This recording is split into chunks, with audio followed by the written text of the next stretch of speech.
Welcome to the Skip and Shannon Undisputed podcast. I'm Joy Taylor. You can catch us Monday through Friday at 9:30 a.m. Eastern, 6:30 Pacific on FS1.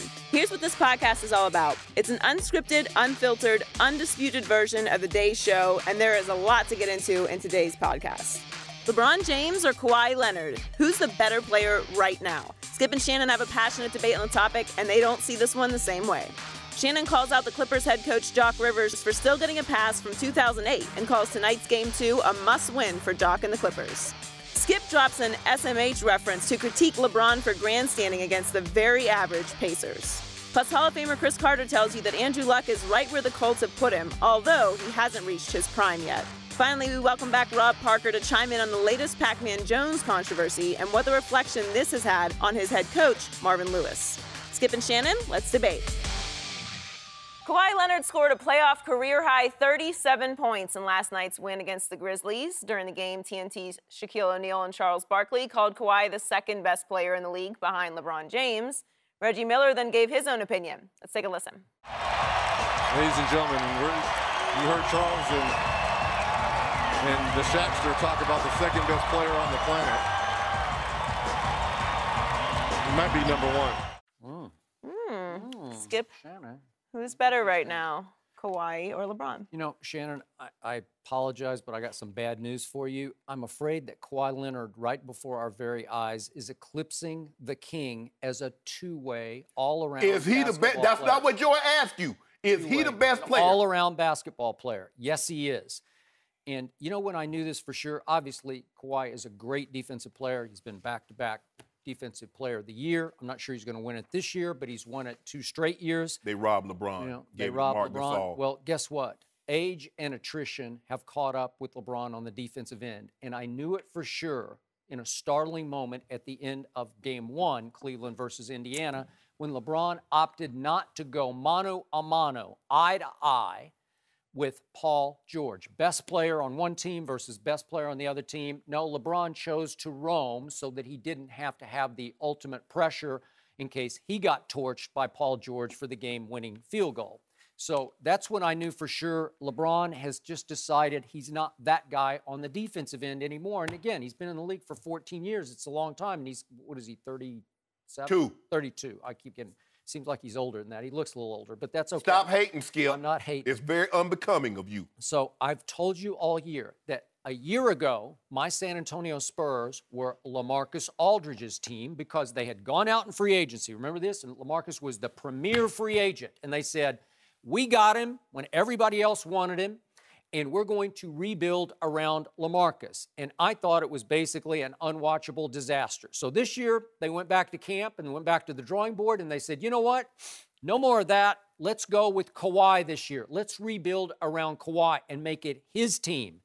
And they have asked shy Kawhi to come out of his shell, to start to attack more, to get more aggressive, to take over in the fourth quarter. And by the way, they got in trouble last night against Memphis, a team that came back from 26 down at Golden State and won. Do you remember that game? I do. Won by 9 in overtime. Well, that was happening because that's a mentally, physically tough basketball team that they're up against. And Kawhi said no in the fourth quarter. And I think he's starting to challenge. Officials said no. Yeah. Oh, the officials. We'll get to that in just a minute. But he's starting, Kawhi, to challenge Kyrie Irving as the best closer in all of basketball because this playoffs is starting to feel like it's his coming out party. And I don't know if you noticed, but he did make 19 of 19 free throws last night. In the first 2 games against Memphis, he's gone 20 for 28 from the field, averaging 35, 7, and 4 assists. And he, obviously, the first 2 games, he goes 32 and 37, both of them playoff highs for him. And the big push this year has been to get Kawhi to the free throw line. He is attacking like I've never seen him attack. And his free throws just this year went from 334 a year ago to 533 attempts this year. So he's almost doubled his attempts this year. And by the way, he's an 88% free throw shooter, which brings me back to LeBron James, who vowed before the playoffs, remember, I'll be somewhere up in the high 80s. Remember that vow? And right now, LeBron... You're the one that believed it. Okay, so far in the playoff, I didn't believe him. I just said, boy, he's put himself on blast, right? Because he's now shooting so far in these playoffs 60% from the free throw line. That's even worse than I thought he'd be because he's usually like high 60s, low 70s. Yes. So a small sample size, but he's starting to struggle. And why is Kawhi getting to the rim so quickly and effortlessly as he did last night against the Grizzlies? His handle is extraordinary. They call him the claw because his hands are so big, but for a 6'7" man, he can dribble it like crazy. Oh, so boring. And what does LeBron always say about himself? I don't have the greatest handle in the world. Yeah. So that's a big advantage to Kawhi right there. And then when we talk about three-point shooting, we know that LeBron statistically is the worst three-point shooter in the history of the NBA playoffs. And Kawhi, remember I told you a year ago he made 44%. This regular season he made 38%. What did LeBron shoot this playoffs? I mean, this regular season. This regular season, he was pretty good. But it fell at the end. What? I don't know. What was it? I don't know.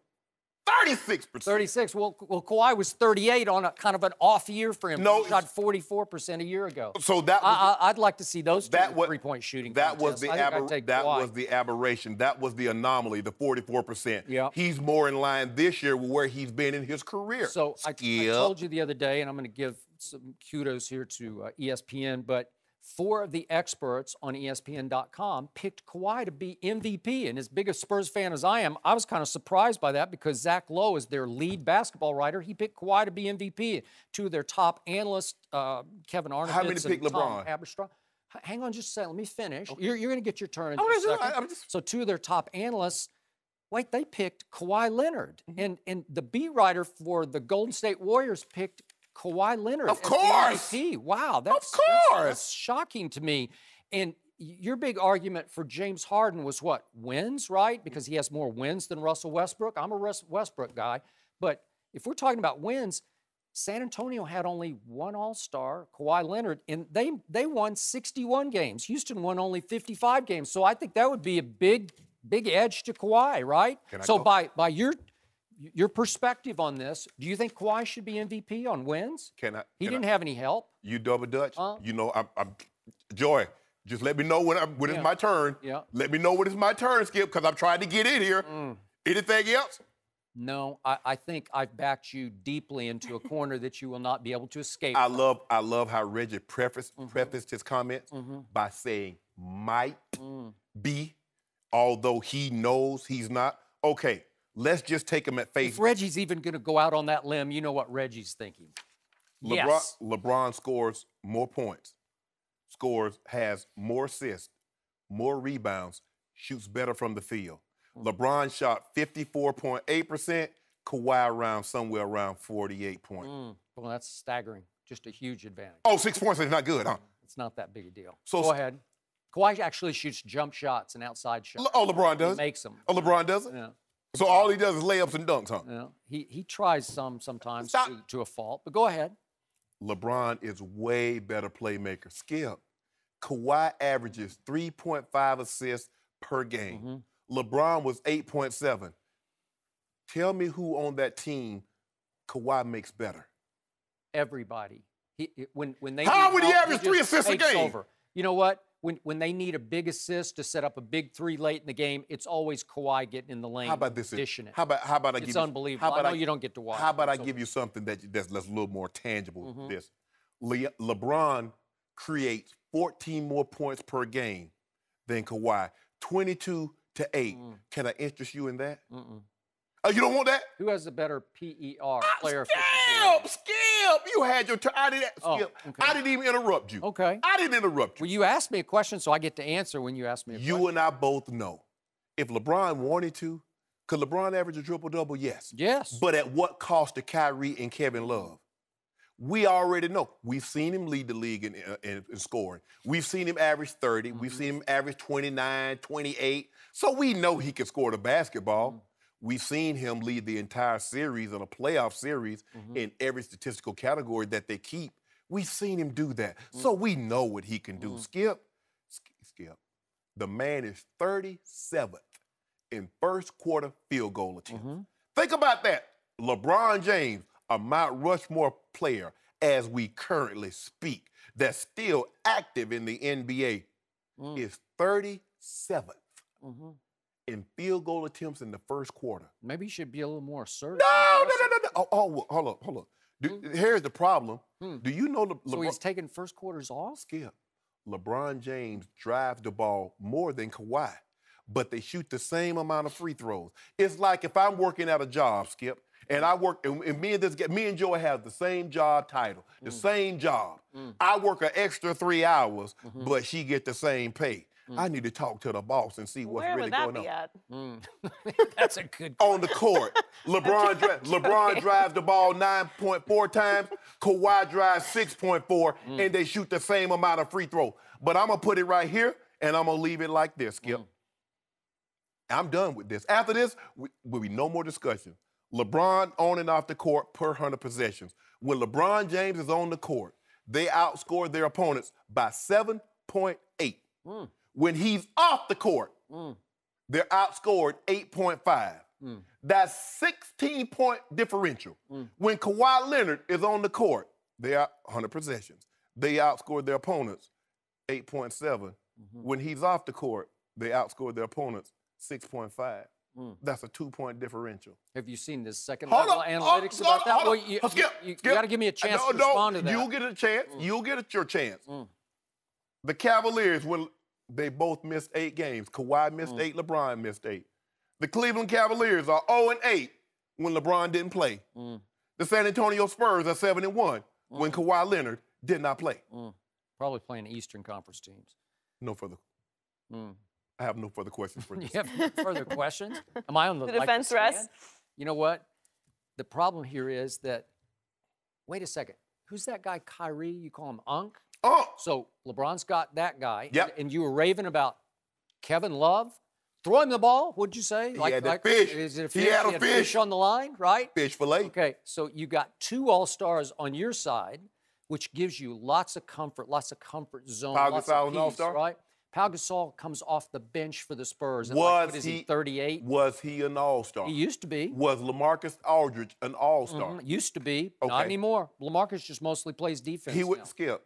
He's only been in San Antonio 2 years. His first year there, he was an all-star. Remember Tony Parker? All-star. Yeah, a shell of self. So let's see. Is he going to the Hall? You want Kyrie or Tony Parker right now? Who you got? Okay, let me come back. You know what? Let me ask you a question. You want Kevin Love or Pau Gasol? You want Greg? David You Lee want Greg? or, You want Greg Popovich? How about Dwayne Dedmon? You want Greg Popovich or you want Ty Lue? You want Greg Popovich or you want Mike Brown? Well, you want Greg Popovich or you want Paul Silas? Wait a second. Ty Lue doesn't coach the Cavaliers. It's LeBron James. You want LeBron James coaching or you want Pop coaching? I ask you a question. I'll take LeBron. He gets to do whatever he wants. You want LeBron James or Brendan Malone? So, Skip, you and I both... So I'll take LeBron. You and I both know, first of all, he should be improving. Kawhi averaged 7 points. He didn't even average 8 points a game as a rookie.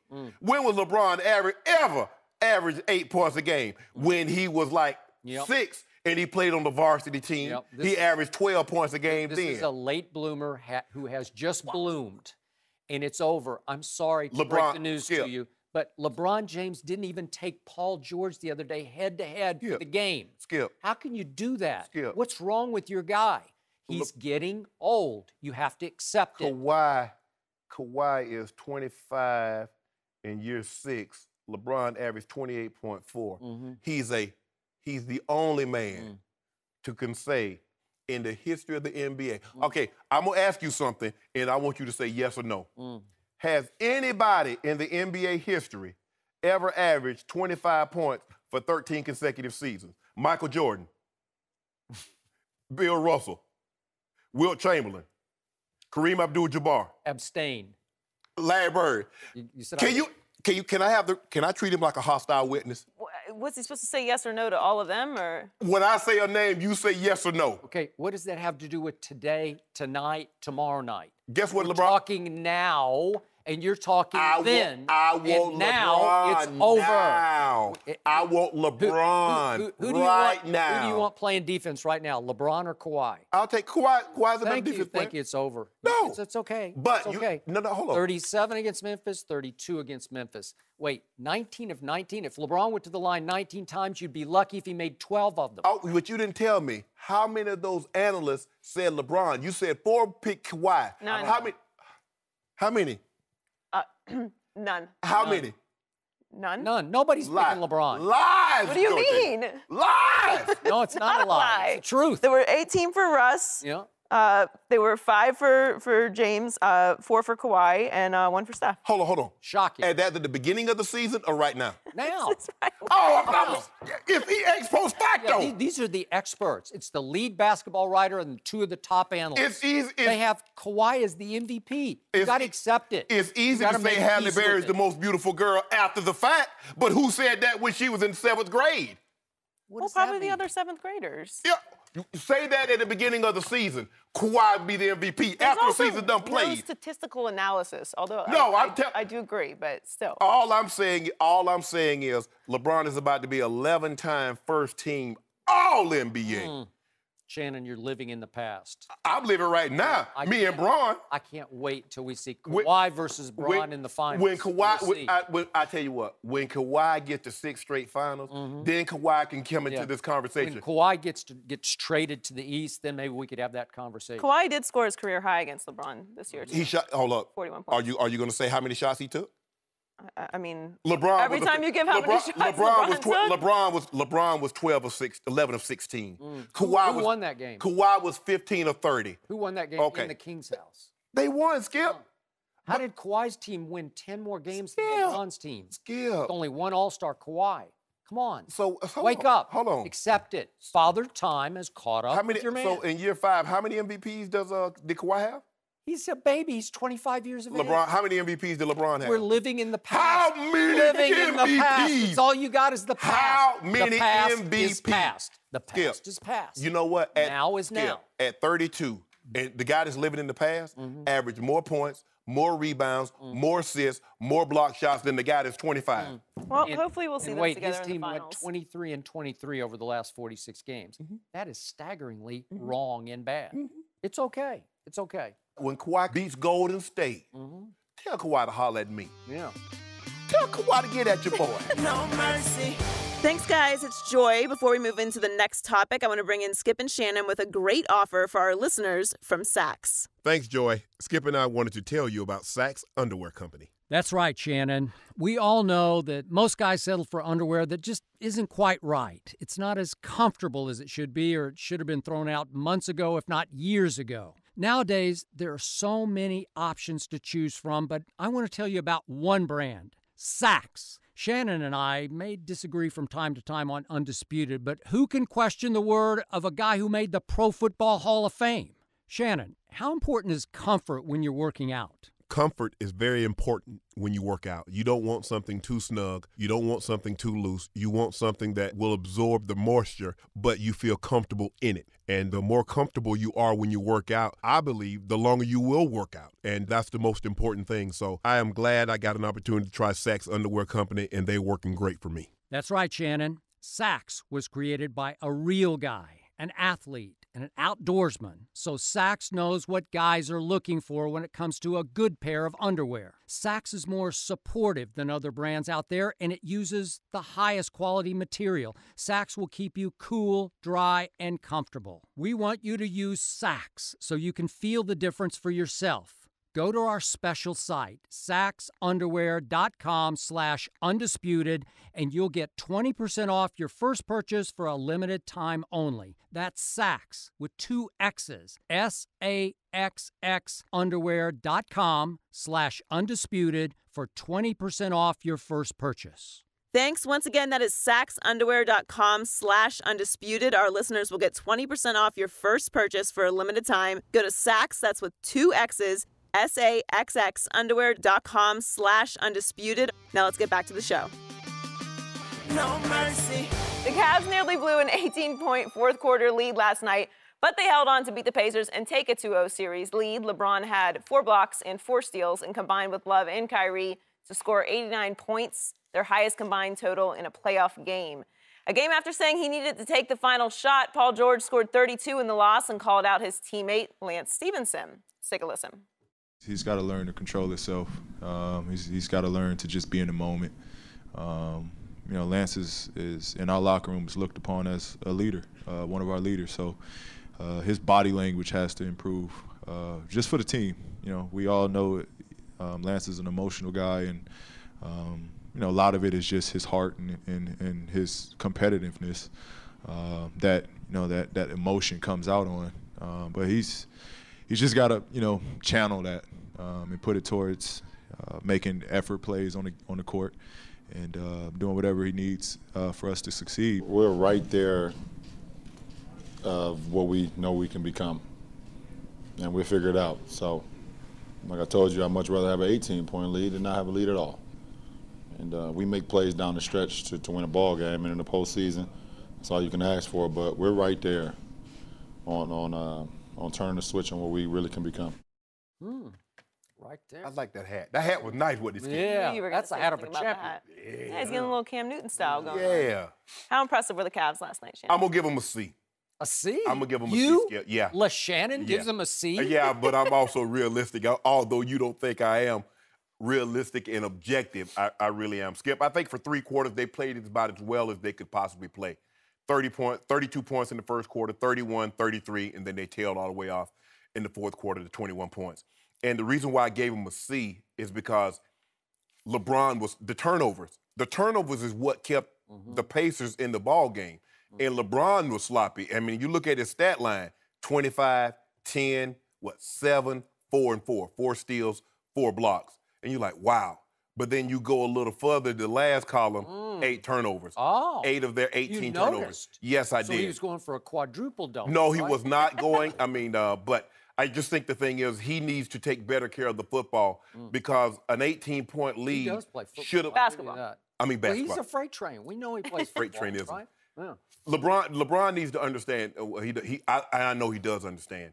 When you have an 18-point lead, you need to push that to 25, 30 and get out of the ball game. Play 40-plus minutes game 1, played 42, another 40-plus minutes last night. At some point in time, maybe these minutes are going to catch up with him. So if you can get a big lead, you get out of the ball game. Skip, when you look at the big 3, they scored 89 points. It's really hard, and people are like, well, why is it so hard? Because if you look at it, okay, they do a great job of trying to get Kevin Love going early. Kevin Love is 4th in field goal attempts in first quarter in the regular season. Kyrie is 8th. LeBron is 37. So what LeBron is saying, Kevin, you're really the only guy that can't go get your own shot. We're going to make a concerted effort to get you involved early because Kyrie and myself can go get our shots at any time. And if you look at the second quarter, LeBron had it going. Then the third quarter, Kevin Love and Kyrie got it going. And the thing is, it's hard for guys to maintain rhythm because once a guy gets it going, the other 2 guys stand around and watch. There are very few teams that have 3, 4 guys. Golden State has 4 guys, 3 for sure, that once they get it going, the other guys just, okay, you go do your thing. And that's what the Cavs have, if there's such thing as a problem, is that when LeBron gets it going, Kevin Love is just standing around, so is Kyrie. And then they switch, they take alternate. But I was happy to see Kevin Love. You talk about efficient? How's 27 points on 6 shots sound? Sounds great. And then Skip. The last half of the third quarter in the fourth, got it going. That's what Paul George was talking about when he was giving it to Lance Stevenson. And then Kevin Love said, hold on, wait a minute, let me at it. Let me get some of this. Then he was giving it to him. Ooh, I was loving it. You were loving it too. You was mad, Skip. I knew you was mad. Because LeBron got it going again in the second. Ow! Oh, Skip, I was like, stop it. Don't do Skip like this. Because I know he watching. I know he watching. Watch every Yes. But Skip on the defensive end. It's concerning to me because you see 2 or 3 series, they'll rotate perfectly. And then on the 4th series, the guy get a layup and everybody's looking at it. I'm like, dude, y'all just did the same thing 3 series in a row, 3 consecutive plays. You did a great job of rotating. Everybody knew they were supposed to be. They did a great job. If you notice, Skip, every time Paul George goes to a corner, they rush him. They don't get the ball out of his hands. So I'm going to give them a C because they played sloppy. And in the fourth quarter, they let the Pacers get back in a ball game. They should have blown them out. By the way, just a quick thought. You were raving about Kevin Love's efficiency last night. On 6 shots, he had 27 points. But in the second game, Kawhi Leonard on just 9 makes had 37 points. So just on efficiency, because Kawhi made 19 and 19. No, hold on. He shot the ball 14 times. He shot 14. He made 19 of 19 free throws, and Kevin Love had a good night. He had 12 out of 12, so he's kind of like a poor man's Kawhi. But Stop it, Skip. Yeah, we'll talk about that bogus, all those calls they got in San Antonio we'll a little later. That in just a little bit. Back to your Cavaliers. If we're doing letter grades, I'm going to go D-. Oh, stop it! Well, you did C, so I got to at least stay objective over here. How is that objective and give him a D-? You're extremely subjective, Shannon. But the point is that I'm having a hard time taking this question very seriously because I'm having a harder time taking the Indiana Pacers seriously at all. They finished the regular season 42-40. That was just what the doctor ordered for the Cleveland Cavaliers. And I'm going to say it one more time. Over the last 46 games of the regular season, they went 23-23. And how fortunate were LeBron and company to fall into the 2 seed to get the 7 seed, the Pacers, who are no match for these Cleveland Cavaliers. This is a mismatch. This should be a sweep. And here we have, and I'm going to get to this in just a little bit, but we have the quote-unquote best player on the Pacers. Their quote-unquote leader, as you just saw in the soundbite we just played. He's leading the playoffs in only one category so far, and that's finger-pointing and blame deflecting off himself. More than Paul George? No, I'm saying that is Paul George. Okay. That's the guy. Okay, I thought you were talking about LeBron. Okay. No, I'm saying Paul George is. And so what we have here in the Pacers is a troubled and terribly average basketball team that is that keeps hanging in games with the Cleveland Cavaliers that they have no business hanging around in.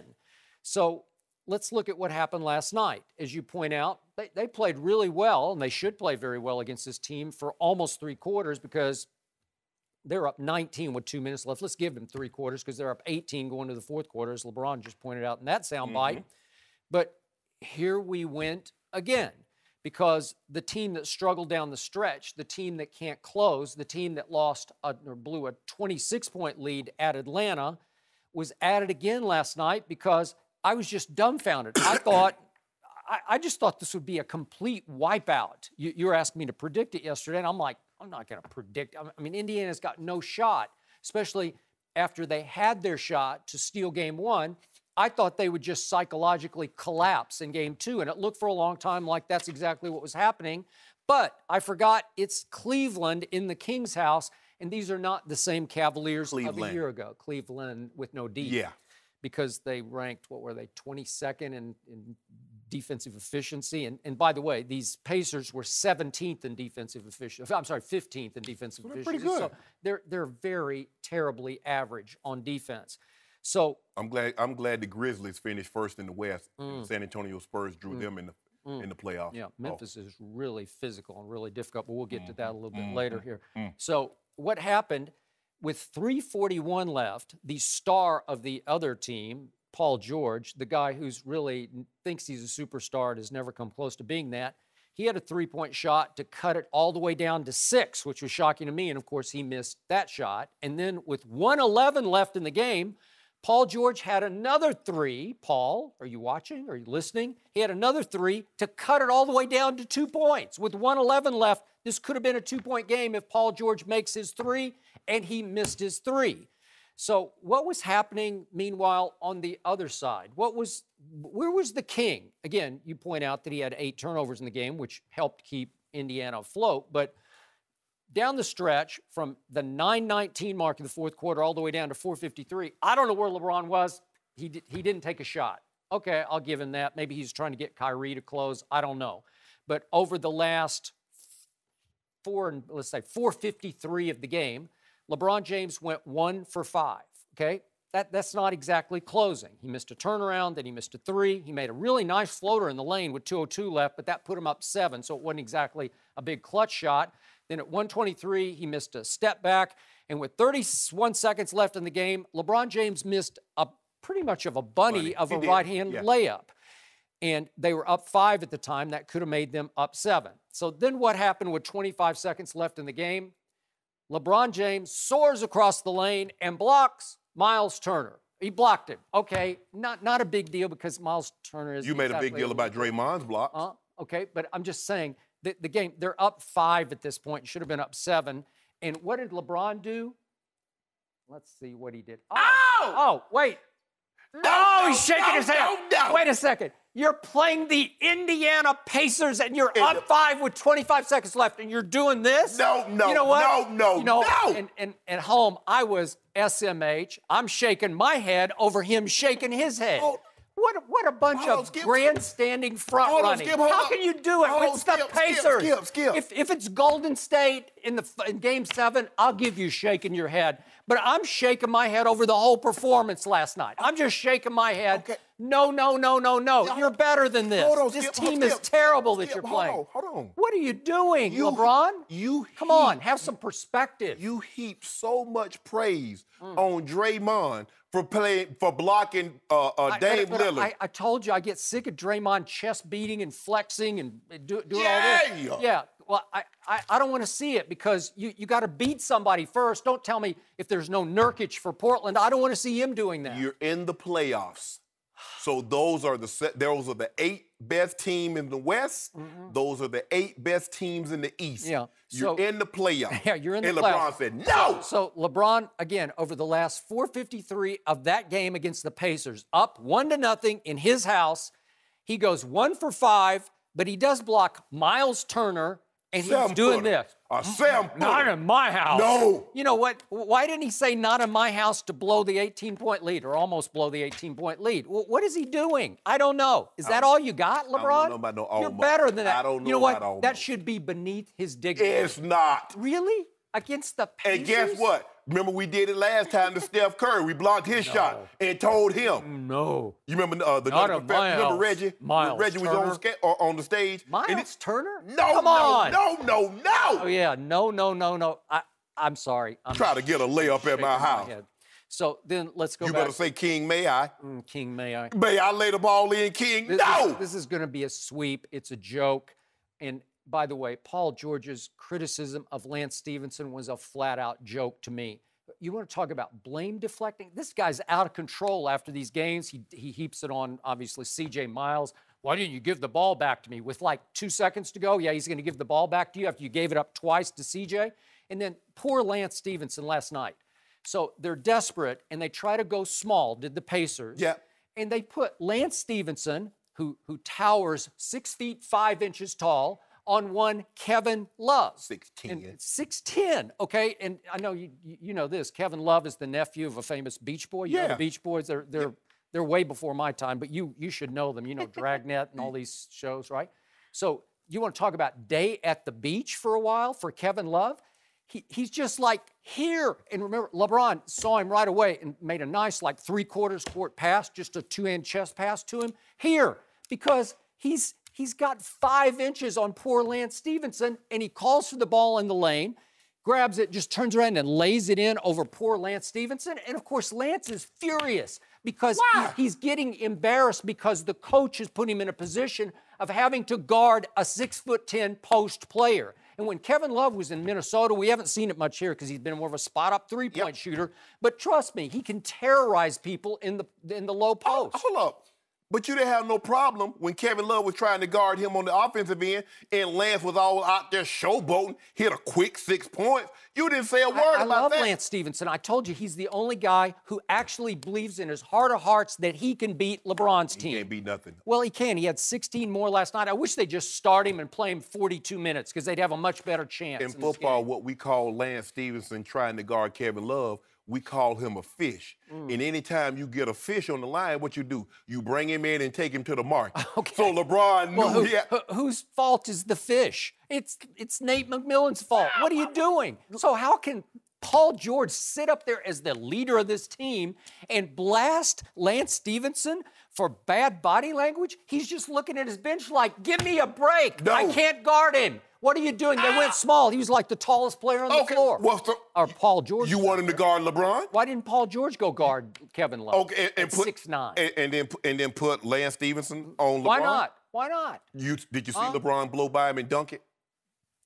Again, Do you want him to guard Kyrie? I'm not saying Lance is a great defensive player, but he can attack and make things happen. Do you want him to guard Kyrie? By the way, Lance put up some numbers last night. I thought it was pretty impressive. Didn't he have a couple steals. Yeah, he had 2 steals and 4 rebounds and assists. Come on, he was making things happen. And Kevin Love scored 10 straight points in the third quarter on Okay, that's what happened. That's how they got ahead 19. Whose fault is that? Is it Lance Stephenson's fault? No. When you get a fish, what you do with him? Okay. You don't let him off the hook. Well, you hold him. Are you going to let Paul George off the hook for blasting his teammate? No. Because he showed bad body language? No. Are you kidding? Paul George, hold on, wait a minute. You talk about Lance Stephenson's body language. Tell us about your body language when C.J. Miles missed that shot in the first quarter. I mean, in the fourth quarter. Okay. Look at you talking about F. Terrible. Thank you. You. Correct. Here's the thing about a leader, Skip. This team is troubled and awful. The thing about a leader is not only must you know what to say, you must know when to say it and how to say it. Okay. Because a lot of what Paul George is saying, although Lance needs to have better body language, but that's something you can say to Lance behind closed doors. Sure. Sure, you want the last shot, but that's something you could have told C.J. Miles behind closed doors. Everything shouldn't be said publicly. You are the leader of this ball team, Paul George. There's no question about that. No question. But all the things that you're saying publicly can be said privately. And let me tell you the number one rule of being a leader: never ask more than you're willing to give. Yeah, I agree. Exactly. So Paul George is classically blame deflecting because, by the way, he missed 2 big threes down the stretch that could have made this. He could have put that whole Kings house on blast. If he'd made that second 3, the heat gets ratcheted up. The Cavs had a fish. Yeah. And they did. Remember, rest your soul, Denny Green said we had him and we let him off the hook. You know, the Bears. Yeah, no. Kevin Love said, I'm not letting you off the hook, Lance Stevenson. Come here. And the last point on Paul George, he referred to Lance Stevenson as a leader in the locker room. Remember, Lance 2 weeks ago was lying on his couch playing video games after bouncing around the NBA for 2 years. It's been 2 long years since he was even in that locker room. So how can you put him on this pedestal? He's a leader in our locker room. No, he's not. Yes, he is, Skip, because I don't know what it is, but that Pacer uniform has superpowers. I got it. Let's be real, Skip. He was trash in Charlotte. He was trash at the Clippers. He was trash at Memphis. He was trash in Minnesota. I don't think he was trash. But for whatever reason, wasn't this guy. Right. Yeah. He goes to Indiana. Yeah. And for whatever, I don't know what it is in the water. Maybe he's going to Country Kitchen and get some of them old big old neck bones, George. His heart is there. His heart is in Indiana. It's where he started. Guess what? I don't know where his heart was, but Kevin Love handed him his you-know-what yesterday. Yeah. And Kevin Love said, give me that fish. He said, I want, what you want, Kevin Love, for dinner? I want filet of fish. You know what? I think they'd have a better chance if they started Lance Stevenson in place of Paul George. That's how bad this is. Stop it, Skip. I'm serious. Skip. At least he's got guts. Look. You know what? LeBron is so lucky. He's up against, in the first round, the poor man's, the wannabe LeBron and Paul George. That's what he is. We know it. Sorry. Skip, I heard a good quote. Luck is what happened when preparation meets opportunity.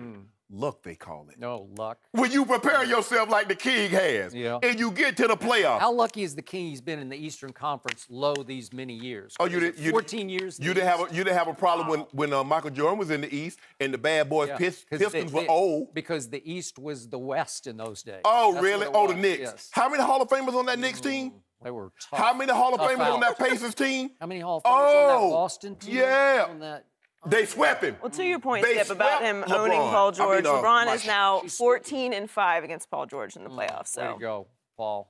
How many? Awesome. Game 3 is Thursday night in Indianapolis. No mercy. Andrew Luck had surgery on his right shoulder in January and hopes to be ready by training camp. But yesterday he said that problems with his shoulder began in September of the 2015 season. Back then, Luck and the Colts decided to rehab instead of having surgery. Luck talked about his decision to go with surgery this time. Let's take a listen.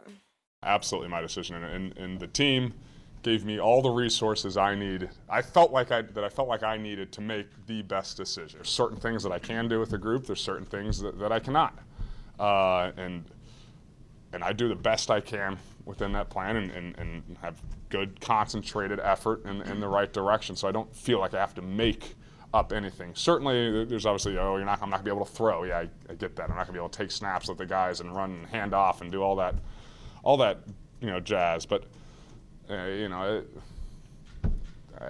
not worried about making anything up. Just trying to focus on doing what I can do well. Obviously, there's always the uncertainty like anything, but I fully trust that when the doctors say I'm 100%, that I'll be 100%. We're joined now by Chris Carter. Welcome, Chris. Well, CC. Where is Luck now at this stage in his career? Well, he's completed 5 seasons. That's an interesting question where he actually is because Shannon, Skip, both of you know that right now the injury that he has, typically we all go through something like that, all right? We typically don't get injured and then have surgery. We typically get injured. A lot of times there's a possibility to rehab that injury. We choose to rehab it compared to surgery because that's the best way, and you have time. With the offseason, you come back, play the next season, and it's amazing how you either get hit, you land on that same spot. I have a couple different injuries like that. My ankle, my right ankle was like that. I injured it once, didn't have surgery, ended up playing the next season, had to have it cleaned out after that. Right shoulder, same thing. Separated it, continued on during the season, got banged up, had to have surgery a couple years later. So that's the normal progression of an NFL player. As far as where is he is right where that organization has put him. Because for me, I don't think about Andrew Luck. I don't think about what Mel Kiper said. This is the second best quarterback prospect since John Elway. I don't think about that because I know when you get to the league, regardless of what your potential is, you can only go as high as the coach, the general manager, the owner, and the support staff, the teammates they put around you.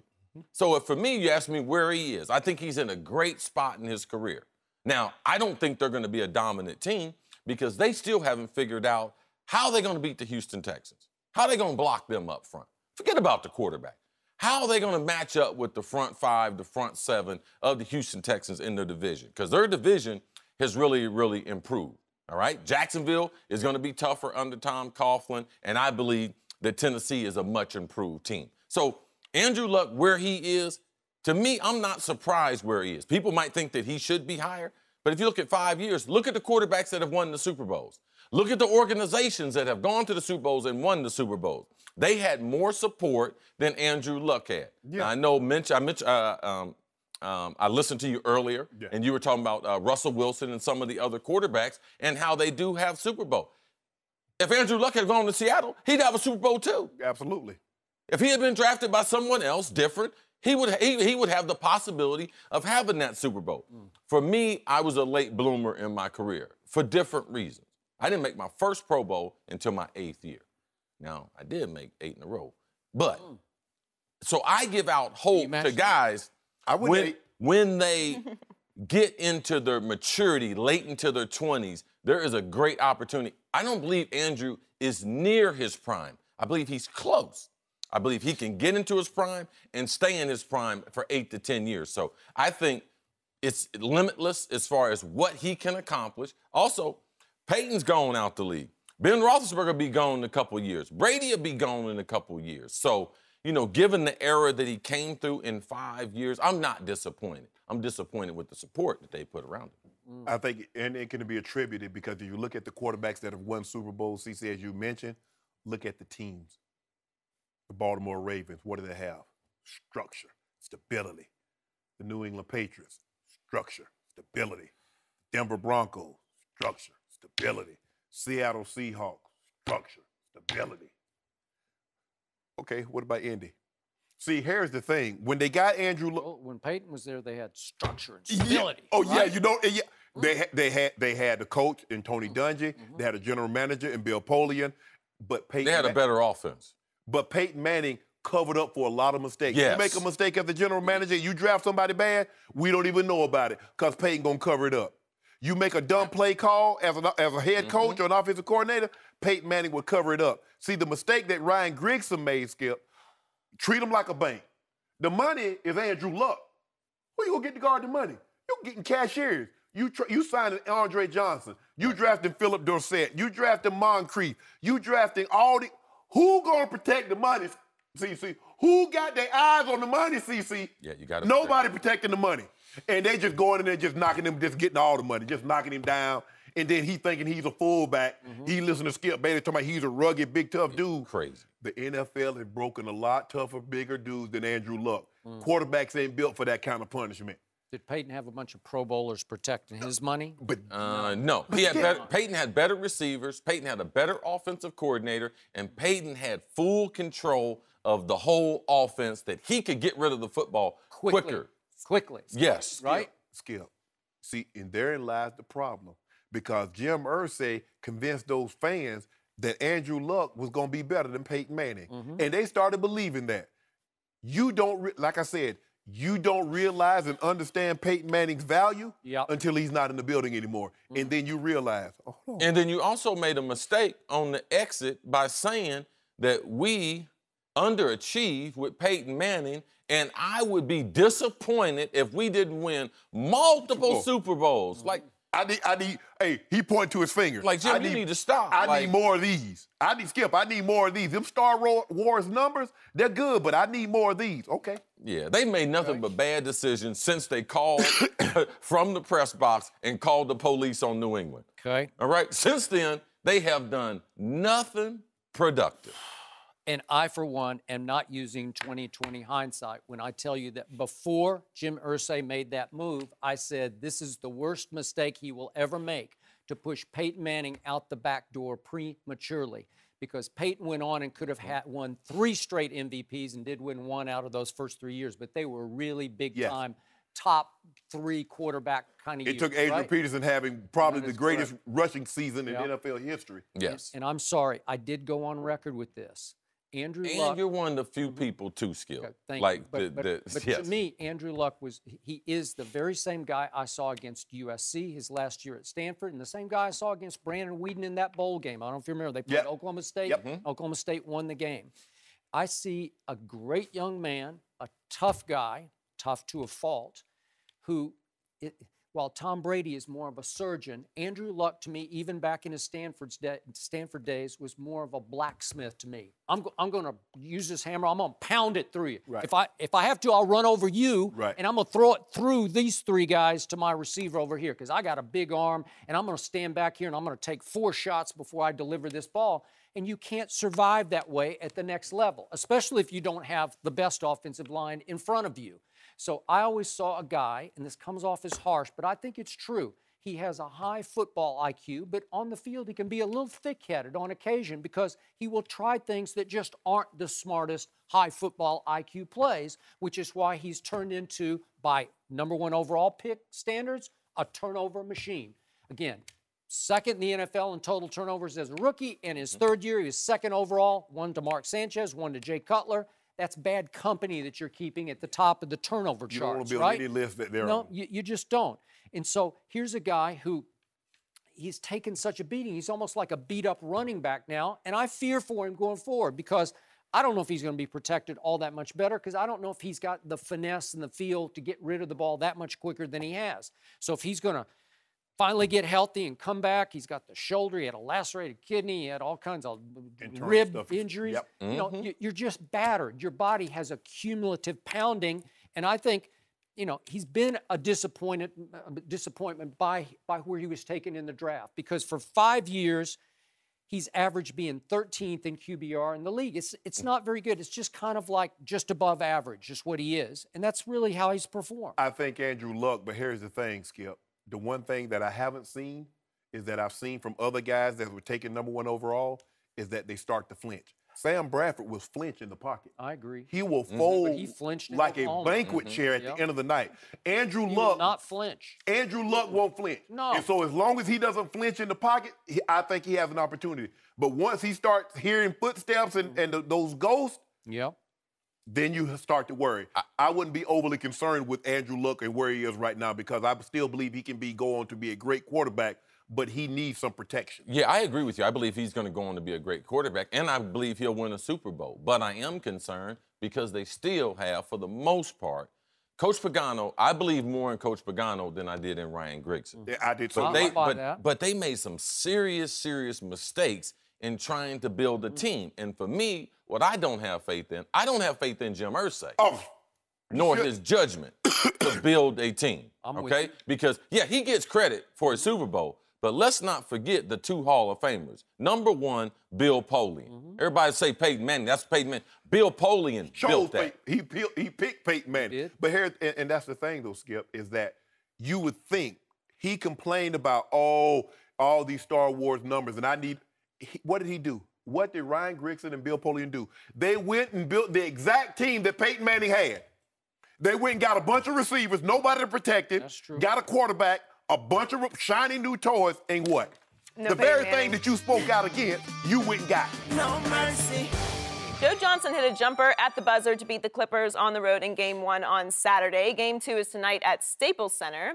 Doc Rivers has not gotten the Clippers past the second round of the playoffs since he was hired in 2013. Shannon, how hot is Doc's seat right now? How hot? Chicken laying fried eggs hot? Is that hot? Fried eggs? Yeah. Oh, that's hot. Well, that's how hot his seat is, Skip. Yeah. I don't know. I don't eat fried eggs. So. Yeah, man. Yeah. So just imagine the chicken. You know, I was raised up on the farm. We had chicken joy. They ain't lay fried eggs. So if they laying fried eggs, that's real hot. You got to get a hot little egg. I mean, the fried egg. Skip, here's the problem that Doc has. Not only is he the head coach, not only is he cooking the food, he's shopping for the groceries. He is. So this restaurant not doing well is all his fault because he's everything. He coaches the team. He picks the players. Spencer Haas, that's on his watch. Lance Stevenson, that's on his watch. Josh Smith, that's on his watch. Now, this group has been together. Doc has been there 4 years. CP3 is going on what? I think the trade was 2011. CP3 has been there like 6 or 7 years. Blake has been there 7 years. DeAndre Jordan's been there like 5 or 6. So this nucleus has been together for an extremely long period of time. And they have grossly underachieved. So what am I supposed to do with this, Skip? Skip, I think Doc, and Doc is not the only one, when you win a title in any particular sport, all of a sudden it thrusts you into a different light. And Doc has been getting a lot of play on that 2007-2008 title in Boston. Could argue. Yeah. He won it then. They lost in 7 games to the Lakers. And then I think, what was that, 2012? They went 7 games in the Eastern Conference Final with against the Heat and LeBron. Skip, he hadn't come close since. So he's been here 4 years. He has yet to make it out of the second round. They lost in the first round last year to Portland. No, both Blake and CP3 they got went hurt. out. And they were season-ending. Okay, well, how about this here? What about that 3-1 lead they had on Houston? Who went out then? Awful. Just indefensible. And therein lies the problem. At some point in time, I need you to show results. Skip, they gave a first-round pick. He wanted out because Danny Ainge was moving all these pieces. Garnett was leaving, and Rondo was leaving, and Paul Pierce was leaving, and Ray Allen had already left. So Doc's like, I don't want to be a part of this rebuilding thing. Danny, can you let me out of this contract? Not only did they let him out, he went to the Clippers. The Clippers gave up a first-round pick to get Doc, Skip. So we just didn't hire you. We had to give up something to get you. And we gave you total autonomy. So you picking the players, you coaching the players. And you can't get me past the second round? You can't get to the Western Conference? Forget the NBA Finals. You can't get to the Western Conference Finals? And so how many more years is Doc supposed to get, Skip? I think 4 years is plenty with this nucleus. Now, CP3 is up this year. He is. So is Blake. So is Redick. Uh-oh. Skip. I need some results. At some point in time, Skip, I'm in the results business. Now, you can have results or you can have excuses. Pick a side and let's play. So which one you want, Doc? I will disqualify myself up front. I like Doc a lot personally, and there have been times back in his Boston past when I thought he was the best coach in pro basketball, but I cannot defend everything you just laid out on the table. If ever there were such a thing as a do-or-die Game 2 of a first-round series, this is it tonight. This is absolute must-win in the game 2. Because the other game, the other team lost its Stifle Tower, its shot-blocking giant. Rudy Gobert went out like Andrew Bogut did for the Cavaliers and gone in 60 seconds, right? And it sounds like he might be gone for the whole rest, at least of this round of the playoffs. Correct. So now Doc's team is a 9-point favorite at home tonight. You just got to win this game. I think they will win this game. They obviously should win this game. And they should have won game 1, but they sort of got knocked back on their heels by a team that suddenly got a little desperate without its shot blocker and said, we all got to lock in and lock down. And they did. And it was a close game. And by the way, the Clippers stormed back in the fourth quarter despite a grand total of 2 points from Blake Griffin in the fourth, which is unacceptable. But they won the fourth quarter 25-23, and it goes down to a Joe Johnson shot at the end, and Joe Johnson will take and often make big shots. ISO Joe. Okay? He is ISO Joe, but if we could see that shot, it was lucky now. He got a little lucky Skip, rim. In-game situation, there's not a whole lot of guys. Lucky, that's a lucky bounce. It just happened to bounce straight up softly and right through, and it could have gone either way. But here's the thing, though, Skip. More times than not, Joe Johnson is going to hit and make that shot. He's made a bunch of them. Yeah. Yeah, what's that? 8 game-winning buzzer beaters in the last 10 years. I've seen him. He's beaten some of my teams in the past. Yeah. And he's not afraid. Nope. But he got a little lucky there, but it was a soft shot, so I'll give him that. But the point is, in the end, you're exactly right, because it's 4 years now for Doc, and the records have gone slightly down. They've all been pretty good regular seasons, but he's gone 57 wins, then 56, 53, and this year 51. But he lost Blake and CP3 for 21 games each. So maybe that could contribute to a 51-win season. But still, 51 and 31, that's Cleveland's record. Yeah. So it's okay. It's in the West. West is tough. But you've had a 3-seed, 3-seed, 4-seed, 4-seed, and you still haven't gotten to the conference finals. Well, the West is tough. We get that. And 2 years ago, they knocked out my Spurs in the first round because my Spurs lost the last regular season game of the year to fall from 2 all the way down to 6. And all of a sudden, the Clippers had home court advantage in the first round, and it went to Game 7, and Chris Paul made a shot over Tim Duncan to win it. And then, as you point out, they went right to Houston, and what happened? 3-1, boom. And they were Skip. And they were up. How many were they up? 24 in Game 7. Just awful. You just can't do it. With Harden on the bench. It's inexcusable. It's a fireable offense. Yes. Especially at this point now that you've had 4 cracks at this. I still like this team. I like the firepower. The reason I liked them before the year is I thought they would all be playing for a contract. You know, that they'd all want to have a big closeout year to max out if they're going to stay with the Clippers or go elsewhere. They would all want to close on the highest note possible. And it looked like, because Doc did add some pretty good depth to this team. Yeah. And Spates and Wes Matthews, you know, they've got some players. And his kid, I think it's been a factor how much he's played his kid. I like Austin, and sometimes he can be really good, but I think Doc may play him to a fault, and it's not, you know, a coincidence that they won their last 7 games after Austin went out with the hamstring, and he's still out. They should have won Game 1. They have to win Game 2. I'm going to say they do win Game 2. I'm going to say they still win this series. And then it would be on to Golden State next, and then we'd see what we see, because I wouldn't love their chances. But, Skip, let's be real now. We know Doc is living on what he accomplished in Boston. Yeah. Because he really hadn't done a whole lot in his 4 years. Yeah, he had a 57-win team. I mean, these are okay. It's not a disaster year, but you've lost 5 straight playoff games, and you lost 8 of your last 10 playoff games. And that won't fly. Skip, Steve Ballmer didn't pay $2 billion, no, which was unheard of. Nobody thought he was going to even pay $800 million. He pays $2 billion. I think the Kings had just sold for like $500 million. He goes $1.5 billion better. He's not paying this kind of money for Doc to live on what happened in Boston. Look at this payroll. They gave DeAndre Jordan $90 million. Blake Griffin's going to want a max contract. CP3 is going to want a max contract. J.J. Redick's going to get close to a max. He'll get $18 million. Yes. So what, Skip, if I'm going to pay that kind of money in salary, well, you know if you pay that kind of money in salary, you're going to be over the luxury tax. So now you're going to have to pay. What am I paying extra for? I don't have a problem if I'm Dan Gilbert, because this is resulting in me going to finals. But going out in the first rounds, you're going to want me to pay all these max contracts? No. And the salary cap, going over the salary cap? Yeah, he would be gone. Yes! He would also go back, I think, to Orlando, where he once coached, obviously. I wish him the best, but it's not getting done in Los Angeles. Okay. And they want to. Are you predicting Utah wins the first round? I always thought that this. I look at the 4 or 5 matchups in the NBA playoffs like a 9-8 matchup in college. I agree. Because everybody's like, oh, the 9 beat the 8. They're really evenly matched. These two teams are really evenly matched. Mm-hmm. Would I be surprised? No, absolutely not. Even without Gobert.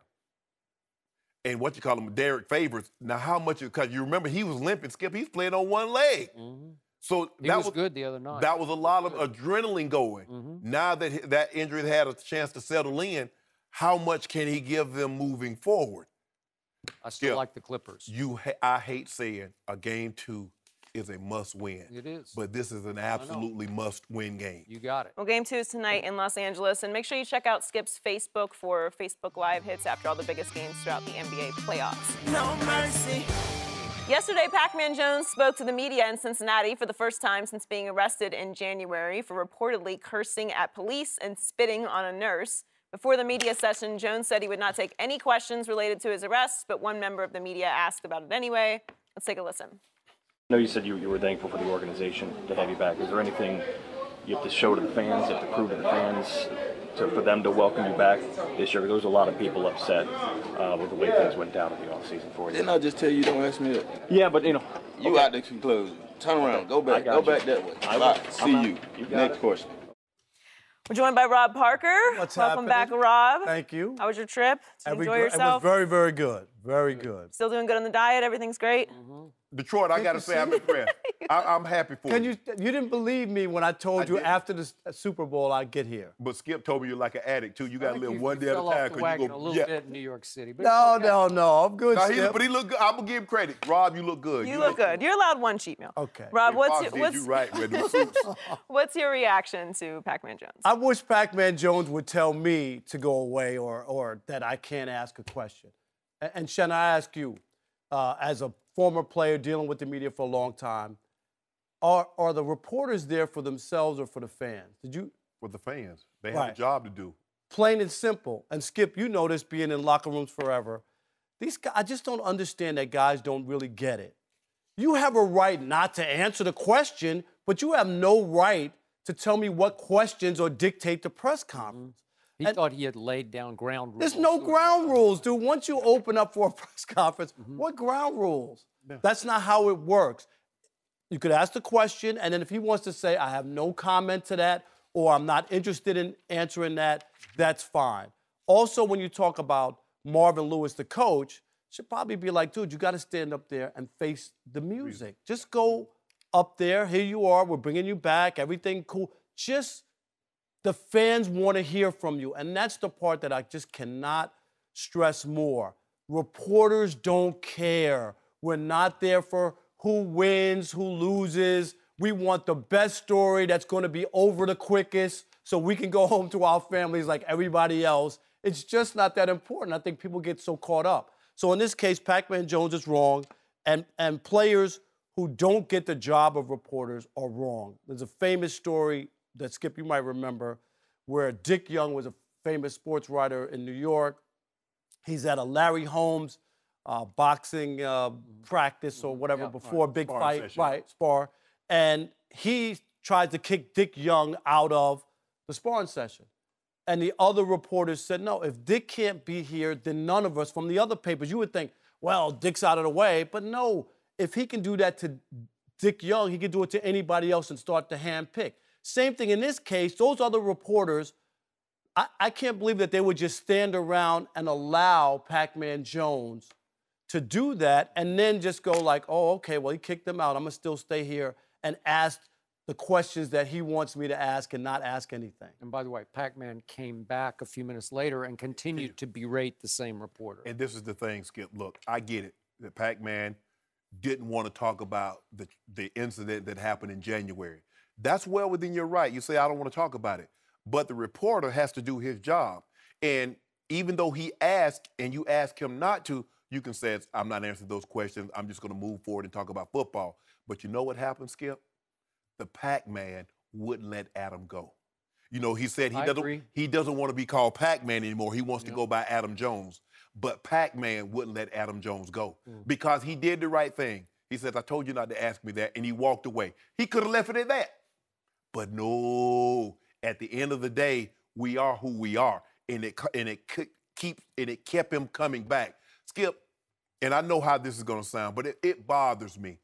It bothers me that guys, and they say, well, you know, I used to say African American, I say black, but I guess the PC thing to say is people of color. It bothers me that people of color act like this when they have other people of color of head coaches. You see the way he acts for Marvin Lewis. It's so hard for blacks to get head coaching jobs, and everything that Pacman does, they say Marvin Lewis. It's a reflection of, there's no doubt about it. But hold on. He had the same problem in Tennessee. They didn't say Jeff Fisher. He went to Dallas. Jerry Jones had security. He ended up fighting security. They didn't say like the head. 24 hours. Yes. Yeah. But Marvin Lewis has to deal with this. You look at Todd Bowles, guys coming late to meetings, the way they carry on. You look at Mike Tomlin, Antonio Brown. Yep. Mike Tomlin says, we addressed this with him. I don't know what, because you remember in 1968, it was the day after Dr. King was assassinated, and James Brown was in Boston, Massachusetts. He had a concert at the Garden, and a lot of blacks started rushing the stage, and the police were about to intervene. And James Brown told the police, he said, y'all stand back. He said, I can handle this. He said, I should be able to get some respect from my own people. Y'all sit down and enjoy the concert. I'm not saying Pacman. I'm not saying just because you play for a black coach, I'm not saying you should act any different, but you damn sure shouldn't act worse. And it bothers me that Marvin Lewis has to deal with this because this gets placed at his feet. What's the linebacker name that constantly? Vontez Burfict. That's Skip. If he played for Coach Belichick, he played for Sean Payton, they wouldn't act like this. But why would they act like this when it's so hard for minorities to get jobs? And Shannon, you left one guy out. Ray Rhodes, who was ran out of Green Bay after 1 year for the same exact thing, where they felt he didn't have any control over because of some of the players. He had coached at Philly before. Right. But when he was there in Green Bay for just one season. And that's what bothers me, Skip, because these guys, they hold black coaches so accountable for the actions of their team, and some of the other white counterparts, they don't get that same criticism when their players act up. Okay, I'll address that in a second, but just quickly, I don't know if this is disturbing or hilarious, but Pacman, ironically, is supposed to be undergoing anger management because of his legal issue, and now He's this failing. happens. He failed a class. Like, what?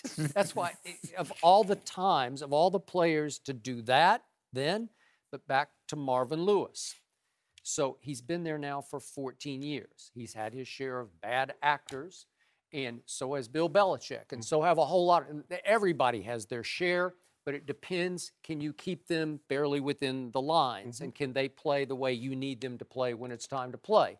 Obviously, last time we saw Marvin in a playoff game, his guys could not control themselves, and they self-destructed against your Steelers. We're going back 2 years. They missed the playoffs to the Cincinnati last year. I thought they were supposed to go to the Super Bowl, but that's another question. You were the only one that thought that. Yeah. But that's okay. But Marvin Lewis, you know him, he's a good man. We know that. But this is 14 years now. 7 times he's made the playoffs in 14 years with 0 playoff wins. And he still has a job the last time I checked. So how much longer can he last on that hot seat? I guess it depends on that owner, but what do you think? I guess Mike Brown, obviously, because anywhere else he would have been fired. Because pro sports has a short menu. It's wins and losses. 0-7 in the playoffs gets you fired. Rob, but think about this. Look what the jobs that they're getting. Only Mike Tomlin got a gold standard job. There's no doubt about it. But 14 years is not take the worst team in the league for 3 years and you can't get anything done and fire. 14 years, it ranks up there with, as far as longevity, you could put that with any coach, white, black, green. A guy to get 14 years in the same city and not deliver one playoff win. How about this? Is unbelievable. Okay, tell me about the 14 years before Marvin got there. How many times they went to the playoff? All I know is I don't know, but I know this. That franchise went to the Super Bowl twice. They did. How long ago that's been? But I'm just saying, I can count. Rob, that was 30 years ago. Yeah, but we're not even talking about. We're talking about. Come on, now, Shannon. I'm with you on brothers getting the bad jobs, but you also have to be accountable and you have to produce. He has not produced in Cincinnati from the standpoint that he needs to win a playoff game. Okay? Yeah. And that's not, I don't think that's being harsh. No mercy.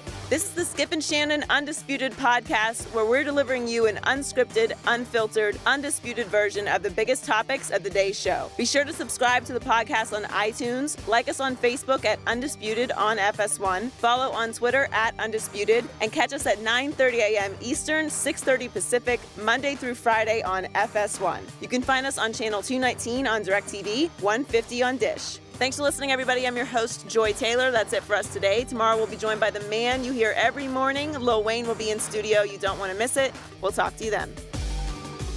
Fox Sports 1 of 1.